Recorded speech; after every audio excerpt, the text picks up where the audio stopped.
ఎన్నికల సందర్భం కూడా ఎన్నికల పరిభాష వాడకుండా విధ్వంస పరిభాష వాడుతున్నట్టు మనకి చాలా స్పష్టంగా అర్థమవుతా ఉంది. చొక్కాలు మడత పెట్టండను, లేకపోతే తలలు తీసేయండను. నిన్న అనిల్ కుమార్ ఇక్కడికి వచ్చి మాట్లాడాడు, నర్సాపేట వచ్చి. నేను రౌడీని అని చెప్పేసి అనుకునే వాళ్ళు అక్కడ నేను రౌడీనా కాదని చెప్పేసి నాకు అనుమానం ఉండేది. నర్సాపేట వచ్చిన తర్వాత నా మనసుకి తగ్గట్టు, నా మనస్తత్వానికి తగ్గట్టుగా నాకు నర్సాపేట ఇచ్చారు. ఇక్కడ తలలు తీసే సాంప్రదాయం ఉంది, నాకు సరిపోయిద్ది అని. అంటే ఎట్లాంటి వాళ్ళని తయారు చేస్తున్నారు అంటానికి అనిలు మాట్లాడినటువంటి మాట కూడా మనకి చాలా స్పష్టంగా అర్థమవుతుంది. కాబట్టి మేము కూడా ఏం మాట్లాడాల్సి వస్తుందంటే, ఆ స్థాయిలో కౌంటర్ ఇయకపోతే వీళ్ళు మాట్లాడినాటికి భయపడుతున్నామా, లేకపోతే వీళ్ళు మాట్లాడిందే నిజం చేస్తారా అనే వాతావరణం వస్తా ఉంటే మా నాయకుడు వెంట కూడా కొంచెం సరిచూసుకొనైనా కౌంటర్ ఇవ్వాల్సి వస్తా ఉంది. అందుకోసం మాట్లాడారు. అది ట్రెండింగ్ న్యూస్ అన్నమాట. మీరు గనక చొక్కాలు మడతేస్తే, లేకపోతే మేము సిద్ధం అంటే, మేము యుద్ధం చేస్తామంటే, లేకపోతే మేము తలలు తీసేస్తామంటే ఖచ్చితంగా మేము కుర్చీ మడతేస్తాము అనేది పెద్ద ఇదేం కాదు. కానీ అది కూడా మాట్లాడాల్సి వచ్చింది. బాబు గారి నోట ఆ మాట రావటం కూడా మా వాళ్ళల్లో, ప్రజల్లో కూడా ఒక ఉత్సాహ వాతావరణం ఉందన్నమాట. ఇంకపోతే విద్వాంసం అనే మాటతోటి నిన్న ఒక పుస్తకాన్ని, విద్వాంసం అని ఒక పుస్తకాన్ని రిలీజ్ చేశారు. నిజంగా అండి 2019లో మీరు కనుక చూస్తే ప్రజావేదిక కూల్చిన తర్వాత ఆ రాష్ట్రంలో ఉన్నటువంటి వరుస కార్యక్రమాలు చూస్తే ప్రజలు భయాందోళనకు గురయ్యారు.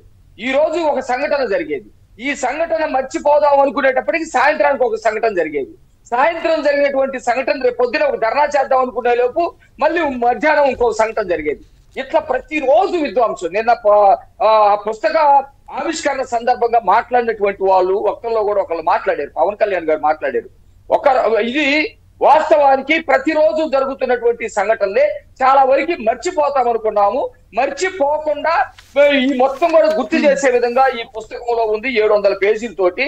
ఇది ఎప్పుడు కూడా మర్చిపోయేటువంటి విషయాలు కాదని చెప్పేసి మాట్లాడారు. అందుకనే ఆ పుస్తకాన్ని, ఏదైతే విద్వాంసం అనే పుస్తకం ఉందో, అది చరిత్రగా చూడకూడదు. ప్రస్తుతం ఆంధ్రప్రదేశ్ పరిస్థితి సజీవ సాక్ష్యంగా చూడాల్సినటువంటి అవసరం ఉంది. అందుకనే ప్రజావేదిక పోల్చడం అనేది ఒక విధ్వంసం. ఆ శిథిలాలు అక్కడే ఉంచి మానసికంగా పక్క వాళ్ళని బాధ పెట్టాలనేది ఒక మానసిక విధ్వంసం. అట్లాగే రాజధానిని విధ్వంసం చేశారు. ఈ రోజు రాజధాని లేకుండా దాన్ని విధ్వంసం చేసిన ఎకిలి శాస్త్రాలతోటి మళ్ళీ హైదరాబాద్ ఉండాలనే కోణాన్ని మాట్లాడుతుంటే అది ఎంత విధ్వంసం చూడండి. ప్రకృతి వనరులు, జగన్మోహన్ రెడ్డి వస్తున్నాడు అని అంటే చెట్లు మొత్తం నరికేస్తారు. ఇసుక భూమి లోపల, నదీ గర్భాల లోపల కొన్ని వందల అడుగులు, వేల అడుగులతోటి ప్రకృతి వనరులు, బాక్సైట్ గాని, గ్రానైట్ గాని, ఇసుక గాని, ప్రకృతి వనరులు మొత్తం కూడా విధ్వంసం చేస్తా ఉన్నారు. రాష్ట్రంలో అభివృద్ధి అనేది మీరు ఎక్కడ చూసినా ఉన్నటువంటి రోడ్లు మొత్తాన్ని కూడా కొట్టుకుపోయి, భవనాల మొత్తాన్ని కూల్చేసి మొత్తం అభివృద్ధి విధ్వంసం చేసినటువంటి పరిస్థితి ఉంది. యువకుల జీవితాలతోటి విధ్వంసం చేసినటువంటి పరిస్థితి కనపడతా ఉంది. రాష్ట్రంలో ఎప్పుడూ లేనంతగా గంజాయి ప్రతి చోట ఏరులై పారుతా ఉంది. యువకుల జీవితాలను విధ్వంసం చేశారు. మహిళల జీవితాల్ని విధ్వంసం ఎప్పుడు కూడా మీరు చూడలేదు. గతంలో మద్యం అనేది దేశంలో ఇక్కడ కానీ, తెలంగాణ కానీ, ఇంకో చోట కానీ బ్రాండ్స్ అన్ని ఒక విధంగా ఉండేవి. దానికి ఎంతో కొంత ఆరోగ్యం భారీ స్థాయిలో దెబ్బతినకుండా కొన్ని కంటెంట్స్ ఉండేవి. కానీ ఈ రోజు ఆంధ్రప్రదేశ్ లో జరుగుతున్నటువంటి మద్యం ఏదైతే ఉందో పూర్తిగా కల్తీ మద్యం తావులకు గురయ్యేటువంటి పరిస్థితి కనపడతా ఉంది.